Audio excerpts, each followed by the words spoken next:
नमस्कार दोस्तों, हर हर महादेव। दोस्तों, आज हम आपको बताएंगे कि लड्डू गोपाल जी की छठी कब है और इसकी पूजन विधि के बारे में और लड्डू गोपाल की कथा के बारे में भी बताएंगे। तो चलिए दोस्तों, वीडियो को शुरू करते हैं। दोस्तों, हिंदू धर्म में बच्चे के जन्म के 6 दिन बाद उसकी छठी मनाई जाती है। इस दिन बच्चे को नए कपड़े पहनाए जाते हैं और उनका नामकरण किया जाता है। ठीक इसी तरह श्री कृष्ण जन्म उत्सव यानी कृष्ण जन्माष्टमी के 6 दिन बाद भगवान श्री कृष्ण की छठी मनाई जाती है। इस दिन लोग भक्ति भाव से लड्डू गोपाल की पूजा करते हैं और उनका नामकरण किया जाता है।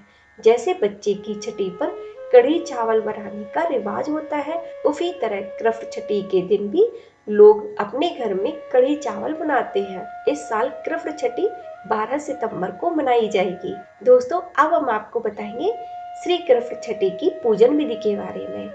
श्री कृष्ण छठी के दिन सुबह जल्दी उठकर स्नान करें और साफ वस्त्र धारण करें। इसके बाद लड्डू गोपाल को पंचामृत से स्नान कराएं। इसके लिए दूध, घी, शहद, शक्कर और गंगा जल से बने पंचामृत का प्रयोग करें। इसके बाद शंख में गंगा जल भरकर लड्डू गोपाल को फिर से स्नान कराएं। स्नान कराने के बाद भगवान को पीले रंग के वस्त्र पहनाएं और उनका श्रृंगार करें। इसके बाद लड्डू गोपाल को माखन मिश्री का भोग लगाएं।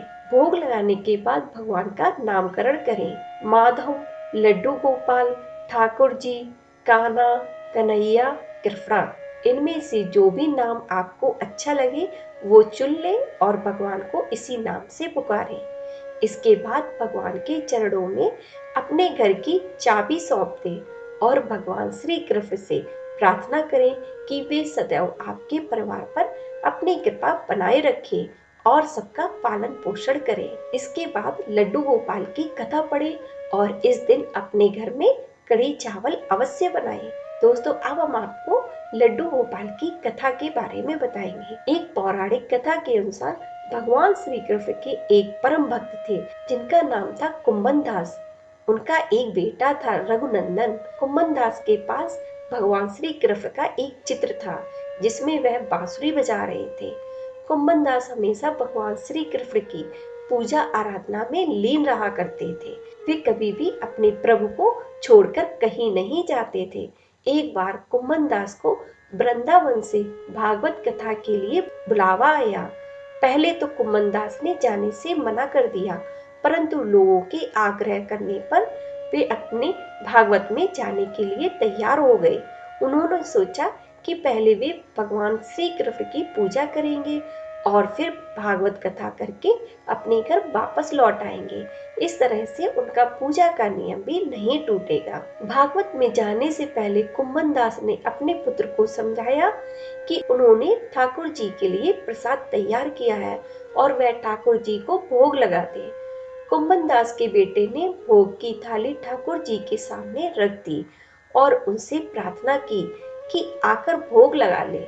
रघुनंदन को लगा कि ठाकुर जी आएंगे और अपने हाथों से भोजन ग्रहण करेंगे। रघुनंदन ने कई बार भगवान श्री कृष्ण से आकर खाने के लिए कहा, लेकिन भोजन को उसी प्रकार से देखकर वह दुखी हो गया और रोने लगा। उसने रोते रोते भगवान श्री कृष्ण से आकर भोग लगाने की विनती की। उसकी पुकार सुनकर ठाकुर जी एक बालक के रूप में आए और भोजन करने के लिए बैठ गए। जब कुंभन दास वृंदावन से भागवत करके लौटे तो उन्होंने अपने पुत्र से प्रसाद के बारे में पूछा।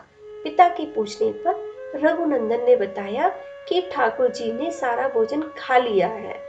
कुंभन दास ने सोचा कि अभी रघुनंदन नादान है, उसने सारा प्रसाद खा लिया होगा और डांट के डर से झूठ बोल रहा है। कुंभन दास रोज भागवत के लिए जाते और शाम तक सारा प्रसाद खत्म हो जाता था।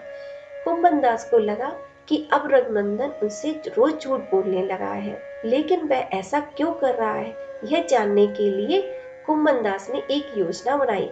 उन्होंने भोग के लड्डू बनाकर एक थाली में रख दिए और दूर छिपाकर देखने लगे। रोज की तरह उस दिन भी रघुनंदन ने ठाकुर जी को आवाज दी और भोग लगाने का आग्रह किया। हर दिन की तरह ही ठाकुर जी एक बालक के भेष में आए और लड्डू खाने लगे।